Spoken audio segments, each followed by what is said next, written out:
Congratulations to the Olores.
sílé bàbá òun, ẹ jẹ́ bá mi fún látẹ̀wọ́. Adéwálé kí ló wá ṣe ń bí? Mo wá nítorí olólùfẹ́ mi, ẹni bí ọkọ mi. Ẹ tún bá mi fún látẹ̀wọ́, ẹ fún látẹ̀wọ́. Adéwálé, John 3:16.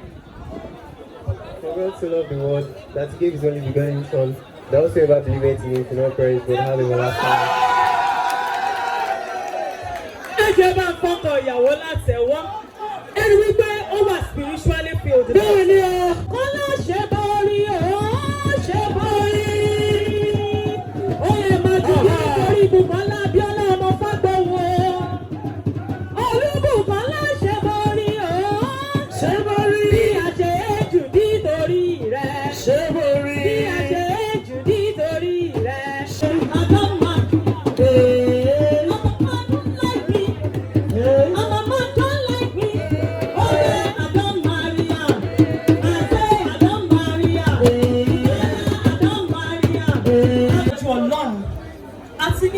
Gbogbo ènìyàn pátápátá. Adéwálé, mo ní ìbéèrè pàtàkì tí mo fẹ́ béèrè lọ́wọ́ ẹ. Mo ní ṣé bàbá mi àti màmá mi Mr. and Mrs. Samuel Olúsọjí Fágbóhùn, ṣé àwọn ni wọ́n kàn nípa fún ẹ? Ṣé àwọn ni wọ́n fún ọ̀sẹ̀ ẹ wípé dandandandan kó o wá fẹ́ ọmọ wa Olúwabùkọ́lá Abíọ́lá ọmọ Fágbóhùn? Mo sọ pé rárá. Okay, Adéwálé, mo wá béèrè wípé ṣé o bẹ̀bẹ̀ fẹ́ Olúwabùkọ́lá Abíọ́lá ọmọ Fágbóhùn àbọ̀ bẹ̀bẹ̀ fẹ́? Mo bẹ̀bẹ̀ fẹ́. Ó yá pariwo sókè kí gbogbo ẹbí mi gbọ́ o. Mo bẹ̀bẹ̀ fẹ́. Mo ní ṣé o bẹ̀bẹ̀ fẹ́ Olúwabùkọ́lá Abíọ́lá ọmọ Fágbóhùn àbọ̀ bẹ̀bẹ̀? Mo bẹ̀bẹ̀ fẹ́. Mo ní jẹ́jẹ́ lọ́jọ́ kan tó ń bẹ́ẹ̀ bí. Jẹ́jẹ́ lọ́jọ́ kan tó ń bẹ́ẹ̀ bí. Tó ń bẹ̀bẹ̀ sọ́jọ́ balẹ̀ fẹ́ bí wa. Tó ń bẹ̀bẹ̀ sọ́jọ́ balẹ̀ nílé wa. Adéwálé jẹ́ gbọ́dọ̀ yá kó ní kó kẹ́rù kó mi àlọ́. Jẹ́jẹ́ lájókòó, jẹ́jẹ́ lájókòó tó ń bẹ̀rẹ̀. Ó gbà bí Bùkọ́lá dàbẹ́fẹ́ o. Bùkọ́lá dàbẹ́fẹ́ o. Ọmọ tí wọ́n dàbẹ́fẹ́ o. Ó dàbẹ́fẹ́ o. Adéwálé, ó bẹ̀bẹ̀ fẹ́ Olúwabùkọ́lá lónìí o. Lórúkọ Jésù, ò ní bẹ̀bẹ̀ dá padà sílé wa o. Ìfẹ́ yín á dalẹ̀. Ọmọ aráyé ò ní yé sí ìfẹ́ yín o. Jésù Olúwa wa. Àmín lórúkọ Jésù. Ó yẹ oríire kan rẹ̀ tẹ̀yìn o. Oríire kan rẹ̀ tẹ̀yìn o. Oríire kan rẹ̀ tẹ̀yìn o. Adéwálé, ènìyàn mọ̀ ní náà jọ̀ṣọ́lá. Ènìyàn mọ̀ ní náà jọ̀ṣọ́lá. Ènìyàn mọ̀ ní náà jọ̀ṣọ́lá o. Adéwálé wọ̀ fún rẹ̀ ènìyàn ṣàlọ́ ṣọ́ṣọ́. Ó yẹ bàbá rẹ̀ ènìyàn ṣàlọ́ ṣọ́ṣọ́.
space.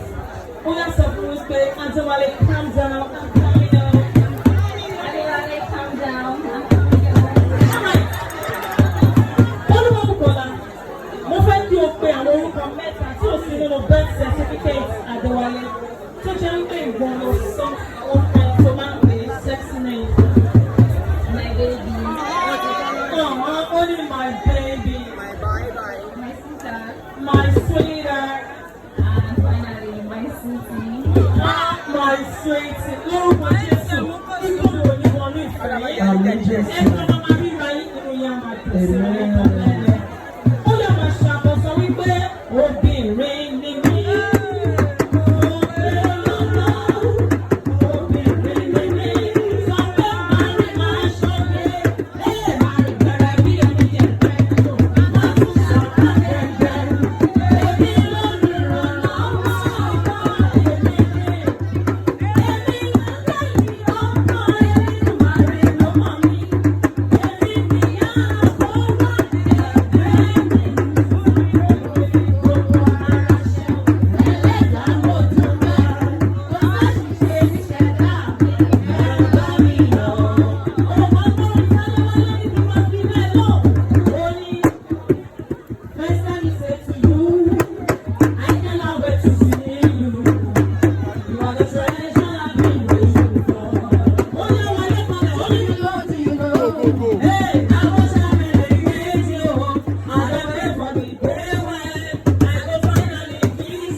Ayọ̀ ti dàpọ̀ mọ́kọ rẹ̀.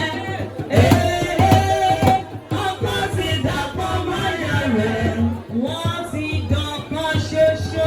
Everybody, I present to you Mr. and Mrs. Olore, the latest couple in town.